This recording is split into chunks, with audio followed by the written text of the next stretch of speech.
Before leaving for Italy, she had considered how to appeal to her father to stop criticizing her in the media. Instead of engaging in a conversation to rebuild the relationship, she would later say that 2 senior members of the royal family advised her to write rather than to telephone. Well, we've already discussed how that's a lie. The 2 senior members were the Queen and Charles, but of course, at the castle in Scotland, they had both urged her to meet her father in America. So enough with this. They told me to write the letter, so I was just doing what they told me to do. In drafting her letter on her iPhone to Thomas, Meghan blamed her cooperation with the media for destroying the relationship. Her letter accused her father of breaking her heart, manufacturing pain, being paranoid, being ridiculed, fabricating stories of attacking Harry, and constantly lying. And she did not suggest a reconciliation in this letter. She says that she didn't want anything other than peace, and she wishes the same for him. Okay. How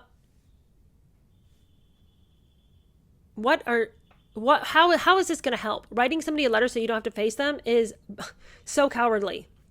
It is like the move you make when you can't face somebody is you just give them a letter so you can throw it at them and then run in the opposite direction.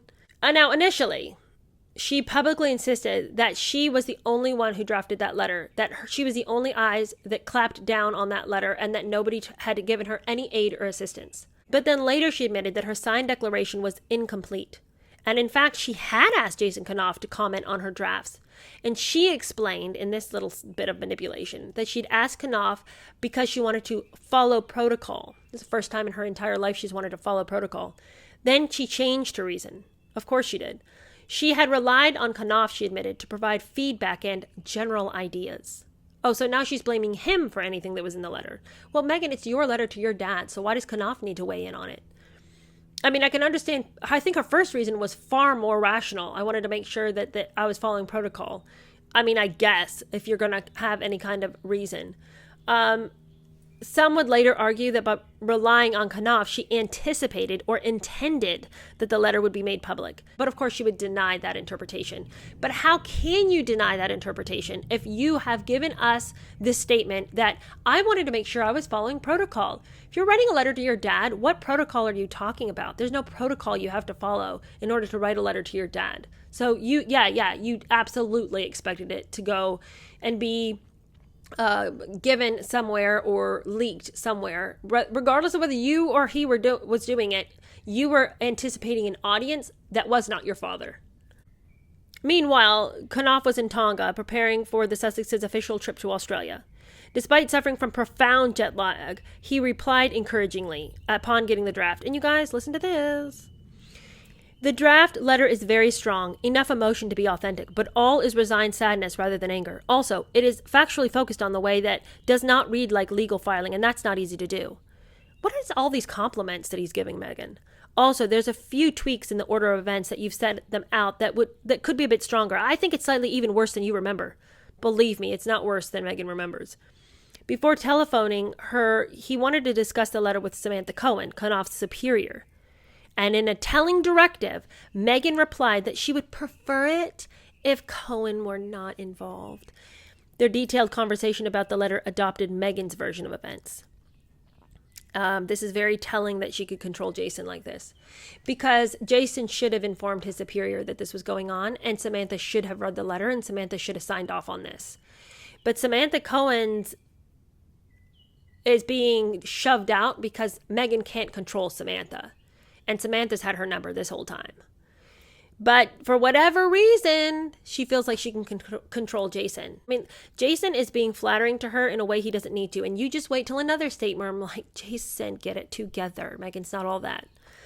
Kanoff suggested that her letter reflected her justified suspicions about Thomas Markle's excuses for failing to fly to London for the wedding. The only thing I think it is essential to address in some way is the heart attack, he wrote. This is his best opening for criticism and sympathy. The truth is, you tried desperately to find out about the medical treatment that he said he was receiving, and he stopped communicating with you. You begged him to accept help to drive him to the hospital, and instead of speaking to you to arrange this, he stopped answering his phone and spoke only to TMZ.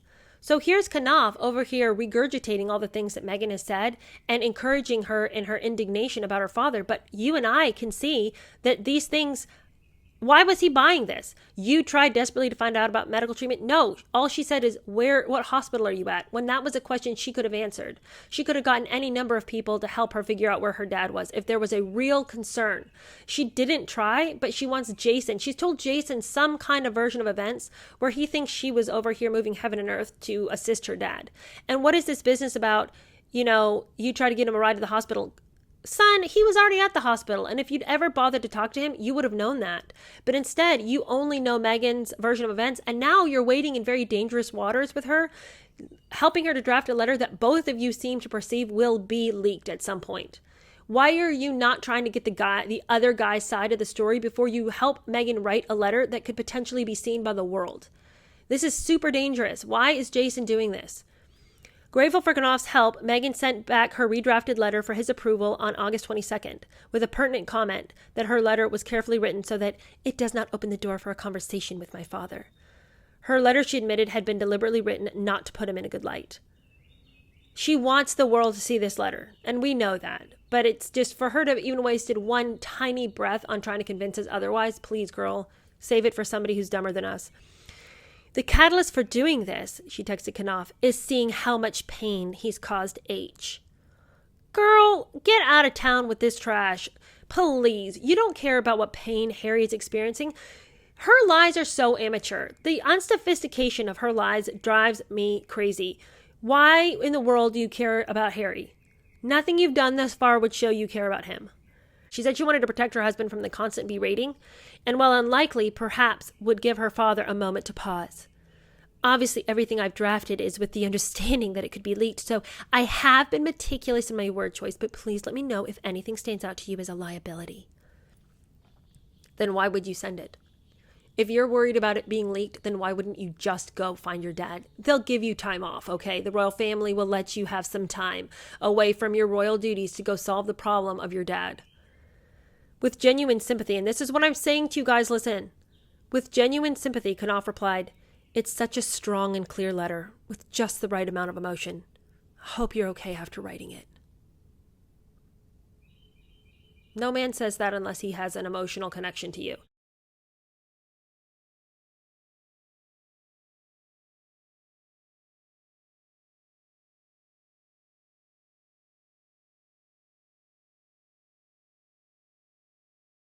He doesn't care if you're doing okay. I mean, I'm not saying that, the world is just full of men who are just mean and hateful and unkind and would never, offer, an emotional word to you. But what I'm saying is, like, he over compliments her for her letter. He is super jet lagged while he's in Australia trying to set up something, but he's making time to answer her emails and fix this draft for her and compliment her and be like, "I hope you're okay." And it's like, really though, Jason? Why don't you pull it together? Something is not acceptable in your ability to be her spokesperson, I think, at this point. For whatever reason, she pulled the wool over his eyes. Bonded by the joint enterprise, Meghan replied, "Honestly, Jason, I feel fantastic, cathartic and real and honest and factual. And if he leaks it, then that's on his conscience, but at least the world will know the truth. Words I could never voice publicly. Trust me, I toiled over every detail of the letter, which could be manipulated." But the thing is, if anybody was going to be doing any manipulation, it was her on us when she opened the letter out with, "Dear Daddy." And she told Knopf, "I'm using the word daddy to pull at the heartstrings of the public if my dad chooses to leak this," which of course he will. "And at least the world will know the truth. Daddy, it's with a heavy heart that I write this." She started her 5-page handwritten letter. "Not understanding why you've chosen to take this path and turning a blind eye to the pain you're causing. Your actions have broken my heart into a million pieces. Not simply because you have manufactured such unnecessary and unwarranted pain, but by making the choice to not tell the truth as you are puppeteered into this. Something I will never understand." Then she continued, "If you love me, as you tell the press you do, please stop. Please allow us to live our lives in peace. Please stop lying. Please stop creating so much pain. Please stop exploiting my relationship with my husband." And then in other paragraphs, she condemned him for giving interviews, for fabricating stories and criticizing Harry. To hear about the attacks you've made on Harry in the press, who has been nothing but patient and kind and understanding with you, is perhaps the most painful of all. Okay, well, was it real kind and patient and sincere and amazing of him when he told your sick father on his hospital bed that this was all his fault and that he deserved to be rid of it? She said that in regard to the Rayner photographs, I believed you, I trusted you, and told you I loved you. And the next morning, the CCTV footage came out. How could you do this to me? She told of her hurt from Samantha's attacks. You fixated and clicked on the lies they were writing about me, especially those manufactured by your own daughter, who I barely know. You watched me silently suffer at the hands of her vicious lies. I crumbled inside. This is so gross. This is so emotionally manipulative. I've only ever loved, protected, and defended you, offered whatever financial support I could, worrying about your health and always asking how I could help. So the week of the wedding, to hear about you having a heart attack through a tabloid was horrifying. I called and texted. I begged you to accept help. We sent someone to your home, and instead of speaking to me to accept this or any help, you stopped answering your phone and chose only to speak to tabloids. Again, he was in the hospital when you decided to send help, so why don't you stuff it? Then she goes on to say this, and of course this would have really riled Thomas Markle, and she knew she was lying to his face on this one.